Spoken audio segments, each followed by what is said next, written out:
This is the examination of the hidden human condition. You're listening to the Hidden Killers Podcast. This is the Hidden Killers Podcast with Tony Bruschi. If you've ever had a crazy ex, this story may make you feel better, or it may make you feel worse, or it may make you go, I've been through that.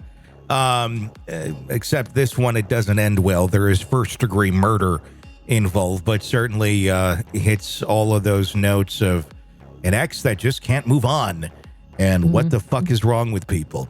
Jesse Milton Alvarez, who's 33, convicted on first-degree murder on Monday for fatally shooting Mario Fierro, a Cathedral Catholic High School teacher, on February 1st of 2021 in North Park, San Diego. The verdict came after a San Diego jury deliberated for only about a day, unanimously finding Alvarez guilty of the crime. Fierro, who's 37, was shot 6 times, including 4 shots to the head outside his home as he was preparing to go to work that morning. 4 shots to the head, really. Just had to really make sure you got him. Exactly. That's what that's all about. He wanted to make sure he died. Prosecutors successfully argued that Alvarez killed Fierro upon discovering Fierro's engagement to Amy Gembara, another CCHS teacher whom Alvarez had previously dated for several years. Deputy District Attorney Ramona McCarthy portrayed Alvarez as jealous, obsessive, and possessive, highlighting a pattern of behavior that extended beyond the breakup. His ex was in love, but it wasn't with him. It was with Mr. Fierro, and that is why he is not alive today, McCarthy told jurors in her opening statement. According to McCarthy, Alvarez meticulously planned Fierro's murder after learning of the engagement, conducting weeks of research online on methods to kill Fierro. This includes, here we go, Google searches.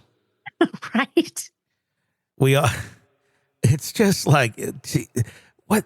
Number one, if you're thinking it's a good idea to kill somebody, stop. It's never a good idea to kill somebody. But number 2, if you're going to do it, don't fucking Google it. Like, this is just the worst thing you could do.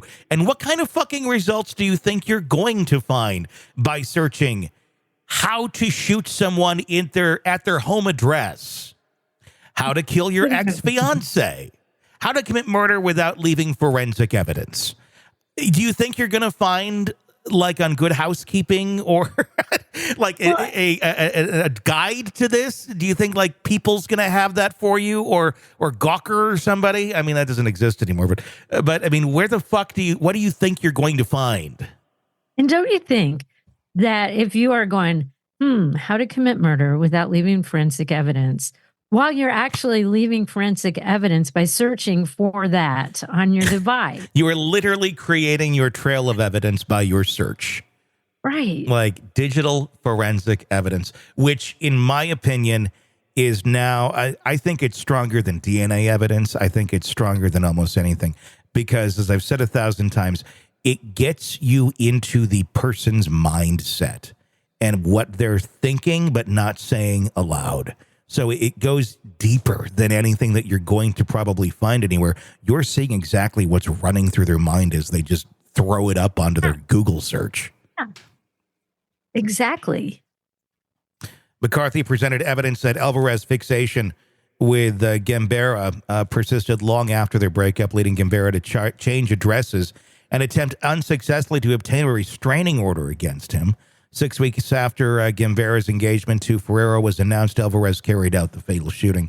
During the trial, Alvarez took the stand and admitted to being obsessed with Gembara, but claimed the online searches were therapeutic and not indicative of a serious intent to harm Fierro. You want to do something? Go fucking play Grand Theft Auto if you feel like you need to shoot somebody. If you feel like you want to kill somebody, get a freaking therapist. Well, get help too. Yes. My God. But if you're feeling that, just therapeutic, just playing it out in his brain. However, McCarthy argued that Alvarez's action spoke volumes about his intent to murder Fierro. Nobody fucking searches that shit as being therapeutic.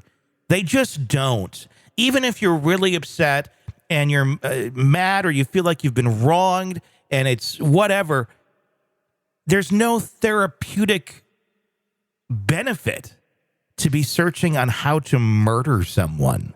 So he was reading articles on how to kill your ex's fiance and how to commit murder without leaving forensic evidence. And somehow that was therapy for him. Yeah. Defense attorney Peter Blair acknowledged Alvarez's troubling behavior, but argued that it was Gembara's perception of Alvarez as dangerous that led to Fierro's attack on Alvarez on the day of the shooting. Blair suggested that Alvarez's actions are more immature than deadly, emphasizing that Alvarez arrived at Fierro's home without his cell phone and drove his brother's car, indicating a lack of premeditation. Doesn't that show premeditation right there? I was going to say, that is actually, by definition, leaving his cell phone at home is what you would do if you're going out to kill somebody. And getting a different car is another thing you would do if you're going out to kill somebody. That is premeditation. Yeah. The other part that pisses me off is that they victim blamed because they argued that it was her perception of him as dangerous that led to the attack. Like, how about because he is dangerous? And she was right. Yeah. She had every right to...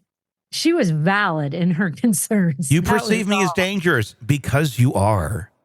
That's not a perception. That's just a fact. And shot him multiple times in the head. Like, it wasn't accidental. There was only one outcome for this guy that was going to be acceptable.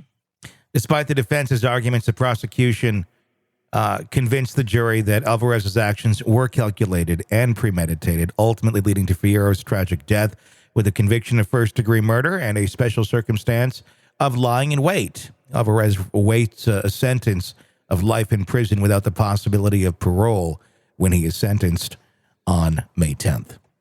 I hope he gets life in prison without the possibility of parole. I think that's quite appropriate. I think that's probably where he's headed.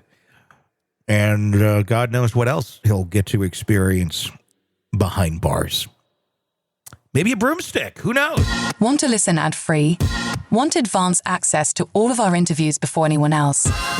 Become a True Crime Today Premium Plus subscriber on Apple Podcasts. You get every episode commercial-free. So you can binge on true crime until you can binge no more. Search True Crime Today Premium Plus on Apple Podcasts now, or go to our podcast page and sign up now. More of the Hidden Killers podcast next.